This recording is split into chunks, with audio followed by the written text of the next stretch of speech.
I think Call of the Sea commits every possible failing I could expect a puzzle game to commit. Now, I'm not saying it's the worst game of all time. If you like it, that's understandable.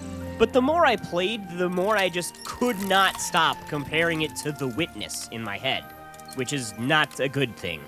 The game opens with that incredible art style and moving instrumental that piqued my interest in the first place. And to give credit where it's due, it does manage to keep it up for the duration of the experience.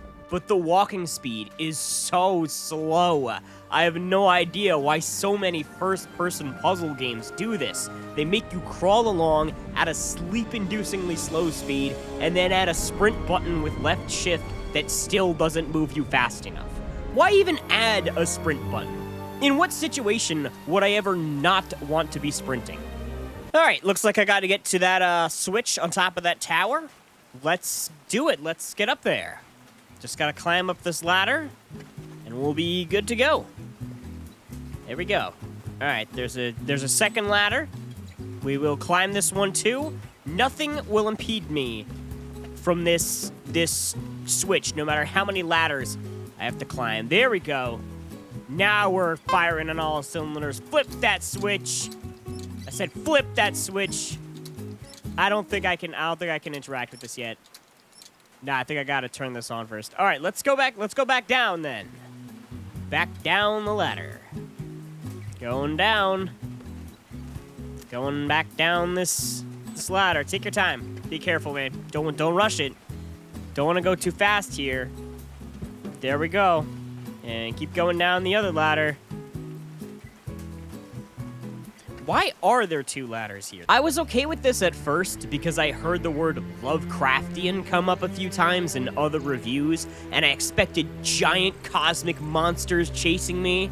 And obviously being unable to run would make a horror experience a bit more tense, but no, nothing scary happens in this game. Unless you find the incredible Mr. Limpet to be scary. I mean, it kinda is, but for different reasons. The puzzles are nothing to write home about. They're okay, but again, so many of them involve trekking back and forth searching for clues. This would fit perfectly in a platformer where radical movement is the goal, but this game is a chore to get around, so these puzzles are agonizing to complete. The protagonist, Nora, will not shut up about anything. I know this is a typical thing in point-and-click games, but it's so much worse here because of how many interactions there are. Her commentary also arrives delayed for some reason, and by the time it gets going, you've already thoroughly inspected the item, so it ends up being completely useless anyway. You know, their early work was a little too new wave. I wonder what these fellows are running.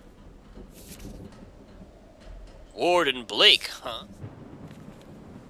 Screw this guy, he's the dude who stole my freaking Fruit Loops! And to top it all off, the story has the same issue I had with The Witness, although thankfully to a significantly lesser extent, which is that it thinks it's way deeper than it really is.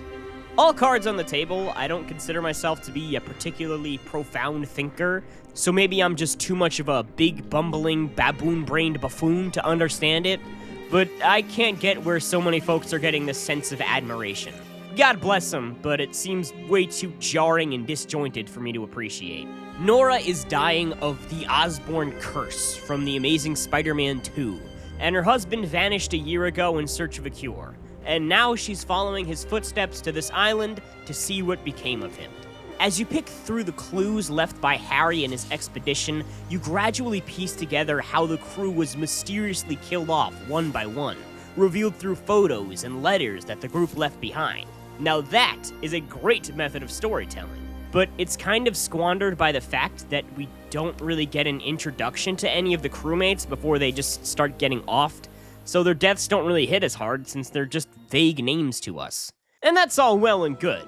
But the secondary plot about the mystery of the island and what it has to do with Nora's illness doesn't fare nearly as well. As you play, it gets more and more supernatural and more elaborate, but also so much more confusing. And while I know I didn't find every scrap of hidden lore, I still found enough that I should have understood the story, but as the credits closed, I ended up on one of those analysis and breakdown videos anyway. I still don't understand everything. But maybe that's the point, who knows? In conclusion, I expected something like Edith Finch crossed with Bendy, but ended up with a mix of Myst and The Witness. Interesting visuals, frustrating puzzles, impossible traversal.